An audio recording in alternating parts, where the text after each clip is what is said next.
We'll finish by talking about the Clemson Tigers, one of my favorite teams of the offseason with what they bring back. They bring back 8 starters on an offense that was in the top 11 last year. They went for over 451 yards a game and nearly 35 points a game.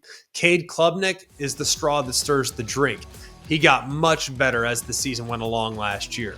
Was very impressed with his ability to drive the ball down the field. That was something that was missing from 2 years ago, but you look at the progress that has been made on his downfield accuracy and their willingness to take chances downfield, and that was a huge point of growth for them, and I would anticipate that growth continuing into this upcoming season. They also made it a point in utilizing his legs. Last year, he rushed for nearly 500 yards. He also had 7 touchdowns. He had a couple of really big runs to break games open from time to time, like he had against NC State and like he had against Pitt to win the game on the quarterback draw in the final 2 minutes of the game.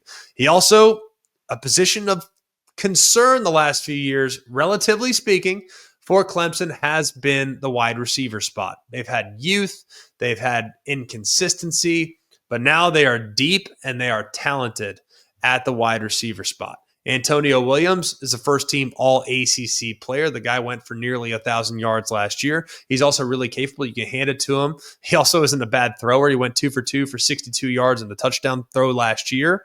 But he's not the only guy that's going to be out there. TJ Moore and Bryant Wesco are outstanding. Williams will kind of live in the slot, but TJ Moore, big, physical, strong wide receiver, coupled with Bryant Wesco, who's got tremendous speed and burst that can get behind the defense. And then to make the rich get even richer, you got Tyler Brown, who was a freshman All-American a couple years ago.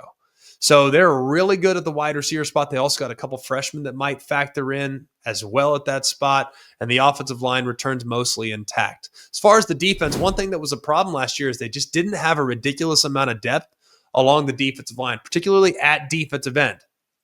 Now, TJ Parker on one side, Peter Woods on the other, they're both professionals. They're both great. TJ Parker in particular, he's one of the best players in the country at defensive end. He's got 19 and a half tackles for loss last year. Really good. Flashes of dominance from Parker at times. Woods, I'm probably not the biggest fan of him playing defensive end. I'd love for him to be able to slide inside. And for the first time, Clemson really went out and tried to land a dynamic edge presence, and they did so in the transfer portal. They go out and get Purdue transfer Will Height at defensive end. He had 16 quarterback pressures last year, and him and TJ Parker, now you have a dynamic pass rushing duo that can hold down the edges, which should free up Peter Woods to slide back inside in obvious passing situations. They still have depth along the defensive line. Stephylan Green is in a really good spot. You also get a 6th year from DeMonte Capehart. There's pretty much everything you could possibly want from Clemson you have back at the defensive side, on the defensive side. I also love the addition of Tom Allen, the defensive coordinator. I think Wes Goodwin, who was the DC last year, probably got an unfair amount of criticism. But when you can take a guy like Tom Allen with that much credibility, with that much success calling plays defensively, and you can add him to your staff, that's got to fire up Clemson fans all over the country.